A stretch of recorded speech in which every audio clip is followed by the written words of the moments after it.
불쑥 이별이 찾아와 상실감에 휩싸일 때, 문득 삶이 엉망진창인 것 같은 기분이 들 때, 앞만 보고 달리다 넘어져 쉬어가고 싶을 때, 인생의 겨울을 맞아 서늘하고 막막할 때, 사람들과 어울릴수록 고독감이 느껴질 때, 당신에겐 혼자만의 시간이 필요합니다. 안녕하세요. 책 읽는 나날입니다. 혹시 지금 나를 둘러싼 모든 일이 내 맘처럼 흐르지 않고 오해와 상처들로 나를 핥히고 있지는 않나요? 그렇다면 여러분은 지금 인생의 겨울 속에 잠시 머물러 있는지도 모르겠네요. 오늘 읽어드릴 책 은둔의 즐거움은 마음치유 상담가인 신기울님이 인생의 겨울을 건너고 있는 상처받은 우리를 위해 따뜻한 토닥임과 성장의 은둔처로 이르는 길을 안내해 줄 겁니다. 세상의 소용돌이에서 잠시 벗어나 오로지 나에게 집중하고 쉼을 주는 시간과 공간. 저도 한때는 10년이란 세월을 혹독한 인생 겨울 속에서 방향을 잃고 괴로워했던 시간이 있었는데요.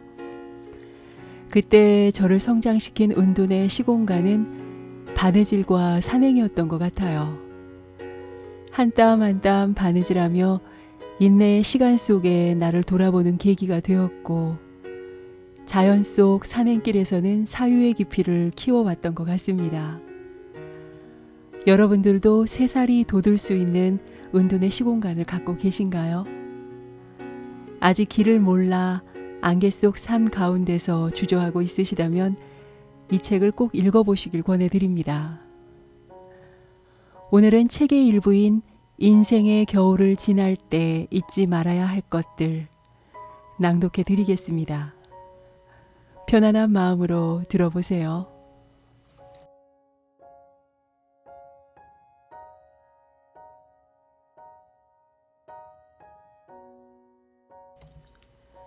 인생의 겨울을 지날 때 잊지 말아야 할 것들.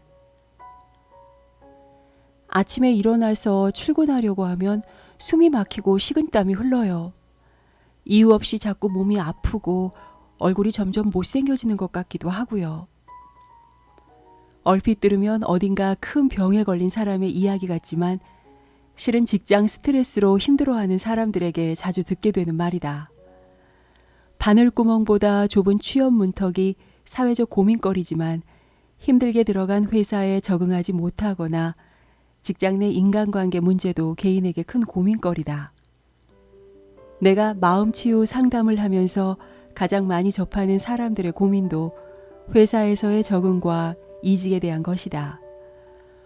요즘 직장인들이 10년 동안 이직하는 횟수가 평균 4회라는 취업 사이트의 통계만 봐도 그렇다. 단순히 계산하면 2.5년에 한 번씩은 회사를 옮기는 것이다. 좋은 이유로 이직하는 것이라면 문제가 없지만 불행히도 회사 내 불편한 인간관계나 보장되지 않는 미래, 능력에 맞지 않는 처우에 견디지 못하고 뛰쳐나가듯 회사를 옮기는 경우가 대부분이다. 평생 직장 개념이 사라진 요즘, 회사와 내가 맞지 않을 때 퇴직이나 이직을 하는 것은 나를 위한 최선의 선택이기도 하다. 하지만 언제나 그런 판단이 옳은 것만은 아니다. 아무리 힘들어도 회사를 끝까지 다니며 버텨야 할 때도 있다. 바로 인생의 겨울을 지나고 있을 때가 그렇다. 사람의 삶에도 계절의 순환처럼 봄, 여름, 가을, 겨울의 주기가 존재한다. 그 주기에 맞춰 봄처럼 시작해야 할 때가 있고 여름처럼 번성하는 때가 있으며 가을처럼 걷어들이고 겨울처럼 움츠려야 할 때가 있다. 우리는 모두 각자의 삶 속에 자신만의 계절을 가지고 살고 있다. 인생의 계절 중에서 겨울은 가장 혹독한 불행이 찾아오는 시기이다. 차가운 겨울바람이 세상을 얼어붙게 하듯 이때가 되면 내 삶도 차갑게 얼어붙으며 생명력을 잃어간다. 내가 지금 인생의 겨울을 나고 있는지를 알려면 나를 힘들게 하는 특별한 사건이 아니라 내 삶의 전체적인 모습을 볼 수 있어야 한다. 회사에서 힘들고 어려운 일이 있더라도 회사를 나서면 나를 위한 따뜻한 위로나 유쾌한 영을 쉽게 즐길 수 있다면 그건 그냥 회사에 문제가 있는 것이지 인생의 겨울이 찾아온 것은 아니다. 하지만 회사에 문제가 있는 만큼 가족 간에 불화가 생기고 지인들과 다툼이 잦아지는 등 다른 일상에서도 동시에 문제가 생기고 있다면 지금 겨울을 지나고 있다고 생각하면 된다. 인생의 겨울을 맞이하면 예상하지 못한 사건들 속에서 마음도 갈피를 못 잡고 자주 길을 잃는다. 나도 모르게 무리한 투자를 하기도 하고 근거 없는 풍문에 귀가 열리기도 한다. 판단력이 흐려지다 보니 나를 괴롭히는 상사나 동료를 피해 이직한 곳에서 그보다 더한 사람을 만나기도 하고 능력을 인정받아 간 곳에서는 인정 대신 시기와 질투를 받으며 이전보다 더 큰 마음의 상처를 받기도 한다. 마음먹은 대로 되는 일이 없는 인생의 겨울이 찾아온 사람들은 계절에 순응하기보다 오히려 좋았을 때를 생각하며 움츠러드는 자신을 인정하지 않으려고 하는 경우가 많다. 하던 일이 어려워지면 성급히 다른 일을 찾아 오히려 평소보다 더 크게 일을 벌이며 자신의 건재함을 과시하기도 한다. 이런 흐름이 보이는 사람과 상담할 때는 무언가 새로운 것을 시도하기보다는 잠시 숨을 고르며 멈추는 시간을 갖는 게 좋겠다고 조언해 드린다. 인생의 겨울이 왔을 때는 그 자리에 머물며 은둔의 처세를 취하는 것이 최선일 때가 많기 때문이다. 은둔의 처세란 내가 언제 멈추고 나아가야 할지 그 때를 아는 것이며 사람들과 얼마나 거리를 둬야 하는지 거리를 아는 것이다. 정치권에서 자주 쓰는 잠룡이라는 말은 은둔의 처세를 집약해서 표현한 말이다. 물속에 잠긴 용이라는 뜻의 잠룡은 하늘을 날아오르는 용이 되기 위해서는 물 밑에서 자신을 감추고 힘을 키워야 하는 시기가 필요하다는 의미로 쓰인다. 때를 기다리지 않고 함부로 나섰다가는 제대로 비상도 하기 전에 모함과 시기라는 예상하지 못한 불행에 빠질 수 있다. 잠룡의 시기를 견뎌내지 못하면 결코 승천하는 용이 될 수 없다. 은둔의 처세는 내가 잘하고 즐거워하는 것을 통해 은둔하는 소은, 또 다른 기회를 기다리며 위기를 인내하는 중은, 그리고 불행을 통해 삶의 성찰을 이루는 대은으로 크게 구분해 설명할 수가 있다. 소은이라 함은 소소한 즐거움을 누리는 작은 은둔을 뜻한다. 내가 할 수 있는 일에 최선을 다하면서 다른 한편으로는 나를 쉬게 할 수 있는 여유로운 시간을 갖는 것이다. 위급한 환자가 긴급 수혈을 받으며 생명을 유지하듯 힘든 일이 있을 때마다 나를 위로하고 치유하는 시간을 보내며 힘든 순간을 버티는 것이다. 그런 치유의 시간을 만들기 위해서는 내가 평소에 잘하고 좋아하는 것들을 적극 활용할 필요가 있다. 내가 먹는 걸 좋아한다면 집에서 나를 위한 요리를 하고 플레이팅을 예쁘게 하며 음식을 즐긴다. 평소에 찾아놓은 맛집을 찾아다니며 나만의 여정을 즐기는 것도 좋은 방법이다. 여행이 나의 가장 편한 휴식이었다면 짧게라도 차박이나 캠핑을 다녀오거나 도심의 호텔에서 하루를 휴양하는 호캉스를 보내는 것도 괜찮은 방법이다.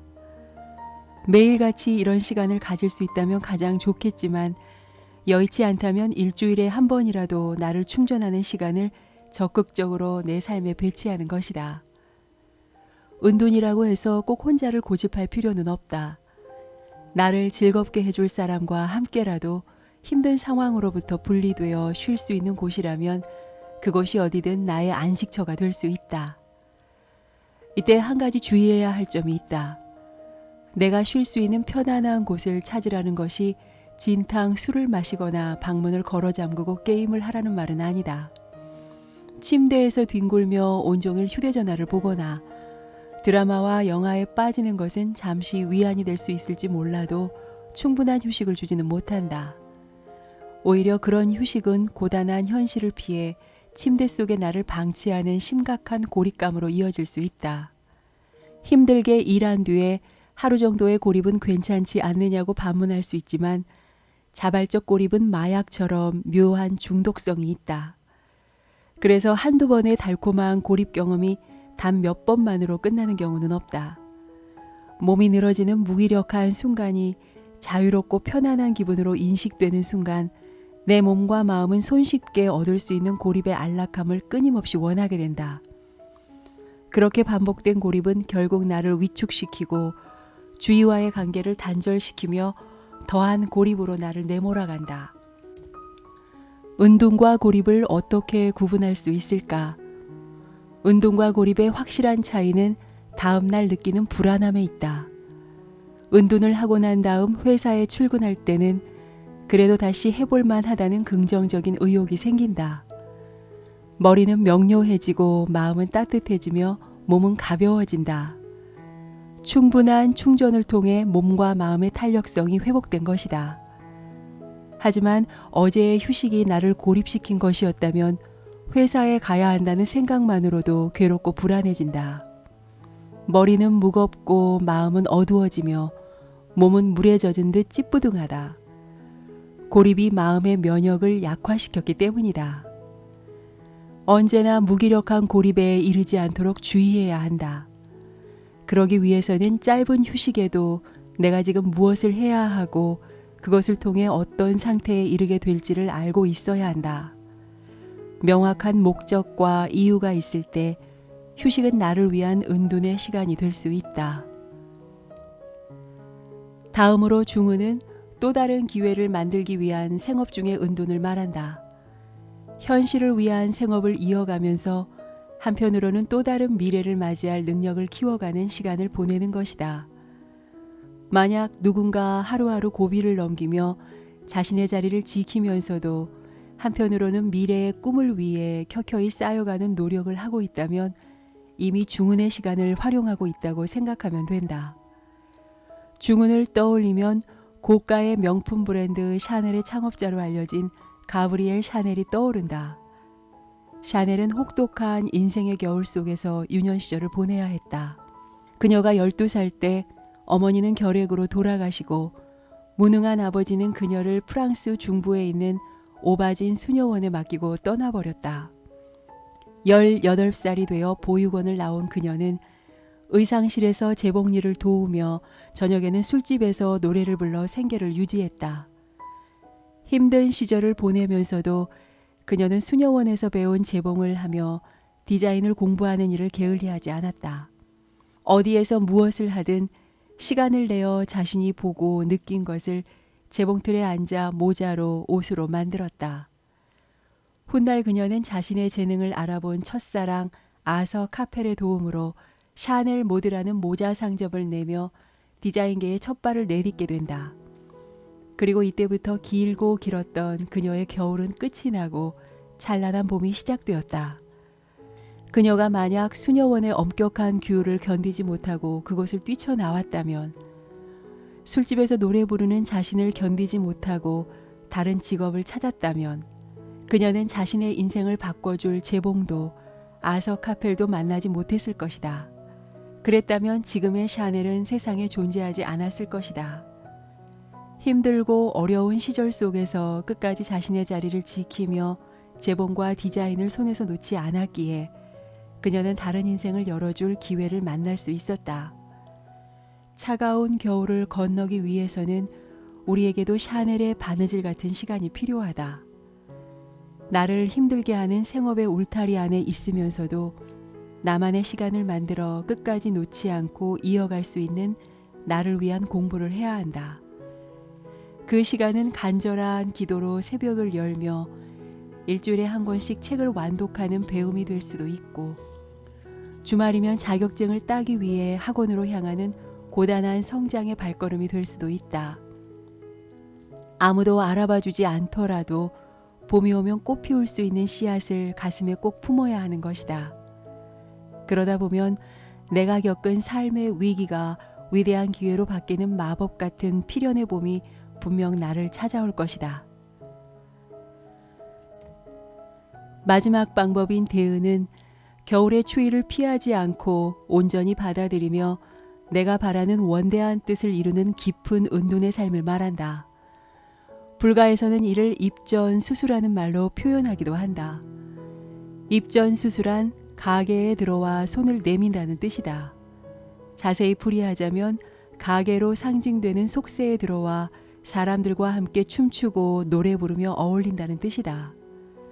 언뜻 경건해야 할 불자의 모습과는 상반되는 것 같지만 입전수수의 마음에는 수행자가 사람들의 일상으로 들어갈 때 진정으로 그들에게 다가갈 수 있는 활인의 뜻이 담겨 있다. 대신 수행자는 사람들과 함께 뒤섞이면서도 자신의 맑은 마음, 이루고자 하는 뜻이 흔들리지 않는 경지를 체득하고 있어야 한다. 대은의 경지에 있었던 사람을 떠올리면 얼마 전에 작고하신 이태석 신부가 생각난다. 사제이면서 의사였던 그는 남수단의 오지 마을에서 청춘을 바쳐 신앙과 교육과 의술을 펼쳤다.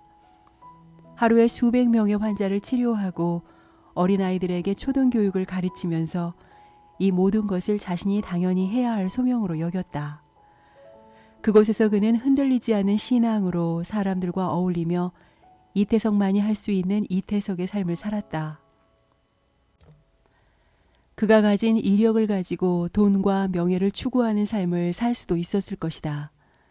힘들면 얼마든지 그만둬도 되었고 자신의 봉사 이력을 출세를 위한 교두보로 이용할 수도 있었다. 하지만 그는 그 길을 택하지 않았다. 그런 삶 대신 인생의 혹독한 겨울을 보내는 사람들과 어울리며 그들과 함께하는 삶을 선택했다. 스스로 가장 가치 있는 삶이라 생각했던 베푸는 삶을 흔들리지 않고 살아낸 것이다. 그래서 대은의 삶은 희생과 헌신의 삶이기도 하다. 세상으로부터 거리를 두는 것이 아니라 내가 마땅히 누릴 수 있는 삶의 안락함으로부터 거리를 두고 고단한 세상 속에서 은둔하는 것이다. 전혀 다른 차원의 삶을 만들어내는 대은의 삶은 불행을 건너 안락의 삶의 양지로 가는 것을 목표로 하지 않는다. 그 대신 불행을 껴안으며 더 높은 삶의 성찰에 이르게 하는 가장 숭고한 삶을 살게 한다. 마음이 힘들고 지칠 때면 시야가 좁아져 주위를 둘러보지 못한다. 오직 나만을 보게 되고 나를 중심으로 생각하게 된다. 그렇게 나에게 집중할수록 세상에서 내가 가장 불행한 것 같고 가장 아프게 살고 있다는 생각이 든다. 이런 생각이 들수록 주위로 시선을 돌려 조금 더 넓은 시야로 세상을 바라봐야 한다. 그곳에는 나처럼 힘든 겨울을 나고 있는 수많은 사람이 있고 나보다 더한 절망 속에 흐느끼는 사람도 있을 것이다. 그들을 외면하지 않고 도와주는 선행의 시간을 가질 때 오히려 나의 고통을 조금 더 담담히 바라볼 수 있는 마음의 깊이가 생길 수 있다. 그리고 그런 깊은 마음은 불행에도 흔들리지 않을 수 있는 삶의 단단한 뿌리가 되어준다. 어렵고 힘든 삶 속에서도 우리는 소은의 여유를 즐기고 중은의 노력 속에 희망을 간직할 수 있어야 한다. 그리고 대은의 성찰을 실천할 수 있는 깊은 마음을 지녀야 한다. 그럴 수 있을 때 불행의 파고로 출렁이는 인생의 겨울을 무사히 건너게 될 것이다.